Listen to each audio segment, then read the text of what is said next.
সাতক্ষীরায় একটি চমৎকার কেস আমরা খবর পেয়েছি, সেটা হচ্ছে সারা বাংলাদেশ ইতিমধ্যে ছড়িয়ে পড়েছে। একজন চিকিৎসক রোগী যখন আসলো তখন তার শ্বাস প্রশ্বাস বন্ধ হয়ে যায়, উনি যে হার্ট ফেলিওর হয়েছে ওনার মোটামুটি পরিষ্কার হয়ে গিয়েছিল চিকিৎসকের কাছে। তো উনি কিন্তু তখন একেবারে কী বলে যে অ্যাম্বুলেন্সের ভেতরে থেকেই উনি ওনার হাসপাতাল থেকে যখন ওই সেবাগুলো সুবিধাগুলো যখন এখানে নাই, উনি অন্য হাসপাতালে চলে যাবেন যেখানে এই সেবাগুলো তার মানে রোগীকে ট্রিটমেন্টের আওতায় নিয়ে আসা সম্ভব।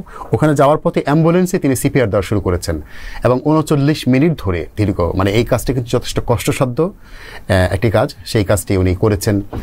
ঘরমাক্ত অবস্থায় ছিলেন, খুব পরিশ্রান্ত হয়ে গিয়েছেন। তো 39 মিনিটের সিপিআরের মাধ্যমে এই রোগীকে কিন্তু ফেরত আনা সম্ভব হয়েছে আর কি। তার হায়াতও আছে আমরা ধরে নিচ্ছি, কিন্তু ওনার চেষ্টার কোনো কমতি ছিল না। চিকিৎসকদের লড়াইটা যখন এরকম রোগীকে বাঁচানোর ক্ষেত্রে, এর মধ্যে সাতক্ষীরায় একই জেলায় আরেকটি ঘটনা গতকালকে ঘটে গেল। রোগী আসার পরে রোগীরা মোটামুটি মৃত্যু অবস্থায় হাসপাতালে আসার পরে চিকিৎসকরা চেষ্টা করেছেন, এর আগেই তাদের উপর হামলা হয়। রোগীর স্বজনরা তাকে মানে ভুল বোঝাবুঝির মধ্য দিয়ে তার উপর হামলা শুরু করে দেন। তো এই যে আসলে চিকিৎসকদের একদিকে ত্যাগের গল্প, আর এদিকে চিকিৎসার উপর ভুল বোঝাবুঝির কারণে হামলা করাটা খুব একটা সহজ ব্যাপার হয়ে দাঁড়িয়েছে। কেমন দেখছেন আসলে স্বাস্থ্য খাতে কর্মস্থলে চিকিৎসকদের নিরাপত্তাহীনতাটা? না, এটা নিঃসন্দেহে এটা বলা যায় যে এই ধরনের ঘটনা খুবই অনাকাঙ্ক্ষিত। কারণ আপনি যে দুইটি ঘটনার কথা বললেন, দুইটি ঘটনা দুইটি ভিন্ন প্রেক্ষাপট। আর প্রথমটি নিঃসন্দেহে যে চিকিৎসক কাজটি করেছেন তিনি দায়িত্ব নিয়ে কাজটি করেছেন। এমন হতে পারতো তার কারণে সেই সময় যদি সেই লোকটি ঠিকঠাক মতো ফিরে আসতে না পারতেন, এমন হতে পারতো সেই কারণেও তার উপর হামলা হতে পারতো যে তিনি হয়তো অপচেষ্টা করেছেন, তিনি হয়তো ঠিক চেষ্টাটা করেননি, হামলাটা হতে পারতো। কিন্তু আমরা যেটা দেখেছি যে উনি এই চেষ্টাটা করার কারণে তিনি হয়তো ওই ফ্যাসিলিটি ছিল না, কিন্তু তার যে অভিজ্ঞতা, দীর্ঘদিনের ডাক্তারি পেশার অভিজ্ঞতা, সেটি দিয়ে এই কাজটি করার কারণে সেই মানুষটি, তার হায়াত ছিল, আল্লাহ তাকে বাঁচিয়ে রেখেছেন এবং সেই চিকিৎসকের ওসিলাই তিনি বেঁচে গেছেন। এবং এটি আমরা বিভিন্ন মিডিয়াতেও দেখেছি যে তিনি হয়তো এই কাজটি করার কারণে বেশ প্রশংসিত হয়েছেন।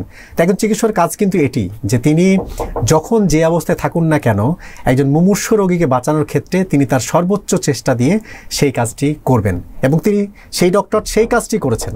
নিঃসন্দেহে এটি প্রশংসার দাবিদার। কিন্তু আপনি যে আরেকটি ঘটনার কথা বললেন, আর সেটি নিঃসন্দেহে এক ধরনের কি বলে এইটাকে, এই কাজটা করতে গিয়ে, কারণ কোনো রোগী যদি একেবারে মুমূর্ষু অবস্থায় হাসপাতালে যায়, কিংবা তার আসলেই তখন হার্টবিট আদৌ ছিল কিনা আমরা তো জানি না, কিন্তু এমনও তো হতে পারে যে উনি হাসপাতালে যাওয়ার আগেই তিনি মারা গেছেন। তাহলে আগে যদি মারা যেয়ে থাকে তাহলে ওই ডাক্তারের দায় কি? কিংবা ওইখানে যারা অ্যাসিস্ট্যান্ট ছিলেন কিংবা অন্য চিকিৎসকরা ছিলেন তাদের কোনো দায় থাকতে পারে? আমি তো মনে করি তাদের কোনো দায় থাকতে পারে না। যদি দায় না থেকে থাকে তাহলে তার মৃত্যুর জন্য বা তার চিকিৎসা হলো না বলে আমি তারপর হামলা চালালাম, সেটা তো কোনোভাবেই কাঙ্ক্ষিত হতে পারে না। তা আমি ওই যে আপনাকে আগেই একবার বলছিলাম যে রোগীদের মধ্যেও এক ধরনের পেশেন্স বা ধৈর্যটা থাকতে হবে। আসলে বোঝার চেষ্টা করতে হবে যে যেই চিকিৎসক যেইভাবে ট্রিটমেন্টটা দিলেন, উনি তো ওনার সর্বোচ্চ চেষ্টাটা করলেন। এখন হতে পারে আমার যে আত্মীয়টাকে আমি নিয়ে গেছি তার হয়তো হায়াত ছিল না, কিংবা তার হয়তো আগেই প্রাণটা চলে গেছে, কিংবা নিঃশ্বাসটা আগেই চলে গেছে, হার্টবিটটা আগেই শেষ হয়ে গেছে। তার জন্য তাকে হামলা করা কতটা যৌক্তিক? আর এই কাজটি করতে গিয়ে তিনি হামলা করে ভাবলেন যে আমি আমার আত্মীয়কে ঠিক মতো ট্রিটমেন্ট দেননি বলে আমি হামলা করলাম, কিন্তু এটা টোটাল চিকিৎসা ব্যবস্থায় একটা নেতিবাচক প্রভাব পড়ে। আমি যে আগে যেটা বলছিলাম, ডাক্তারদের মধ্যে একটা ভয় কাজ করতে থাকে, ওনারা মুমূর্ষু রোগীকে খুব বেশি ট্রিটমেন্ট দিতে আগ্রহী নাও হতে পারেন। পরবর্তীতে যে হাসপাতালে এই কাজটি হয়েছে, হতে পারে আজকেই বা কালকে আরেকটি একই ধরনের যদি রোগী যায়, সেক্ষেত্রে তিনি তো সে আগ্রহ দেখাবেন না, কিংবা ভাববেন আমি এটা করতে গিয়ে যদি আমার উপর হামলা হয়। এই কারণে আমি বলবো যে রোগীদের আরেকটু ধৈর্য ধারণ করা উচিত, এবং এই সব ক্ষেত্রে ডাক্তাররা যেই আন্তরিকতার সাথে চেষ্টা করছে সেটাকে একটু পর্যবেক্ষণ করা, কিংবা যদি আপনার মনে হয়েই থাকে যে ডাক্তার ঠিকমতো ট্রিটমেন্টটা দেননি, তাহলে সেই সিমটমগুলা বা সেই লক্ষণগুলা, সেই কথাগুলা ধরে আপনি লিখিত অভিযোগ করতে পারেন।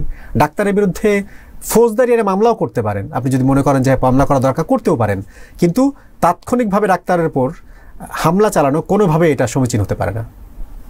জি, আমরা আসলে মনে করি না। কারণ হচ্ছে এগুলো এক একটি ঘটনা পরবর্তী সময়ে এরকম কেসগুলোকে হ্যান্ডেল করার ক্ষেত্রে চিকিৎসকদেরকে 10 বার ভাবতে হয়। তাদের মানে হৃদয় কেঁপে ওঠে যে আসলে আমি ধরবো কিনা, কারণ ট্রিটমেন্ট দিতে যাচ্ছি মানুষকে বাঁচানোর জন্য, কিন্তু আমার প্রসেসগুলো, আমার প্রক্রিয়াগুলো সম্পাদনের মধ্য দিয়ে রোগী যদি বিদায় হয়ে যায় তাহলে আমাকে এরকম হামলার শিকার হতে হবে। এক্ষেত্রে রাষ্ট্রকে নতুন করে ভাবতে হবে। রাষ্ট্র ভাবছে, কিন্তু নিরাপত্তার বিষয়টি স্বাস্থ্য কর্মস্থলে চিকিৎসকদের নিশ্চিত হচ্ছে না। আমরা এই সামগ্রিক দিকগুলোই প্রত্যাশা করি যে এই বিষয়গুলো এনশিওর হবে। আপনাকে ধন্যবাদ জানাচ্ছি, কষ্ট করে আমাদের স্মৃতি উপস্থিত হয়েছেন এবং আজকের যে বিষয়গুলো ছিল সেই বিষয়ে খুবই বুদ্ধিদীপ্ত এবং খুব যৌক্তিকভাবে সাবলীলভাবে আপনি আজকে বিষয়গুলো কথা তুলে ধরেছেন। ধন্যবাদ আপনাকে। প্রিয় দর্শক, দেখতে দেখতে অনুষ্ঠান শেষ পর্যায়ে চলে এসেছি। আগামী সপ্তাহে স্বাস্থ্যগত আরও গুরুত্বপূর্ণ বিষয় নিয়ে হাজির হব। সেই পর্যন্ত সবাই সুস্থ থাকুন, ভালো থাকুন। দেখার আমন্ত্রণ জানিয়ে আজকের মধ্যে বিদায় চাইছি। আল্লাহ হাফেজ।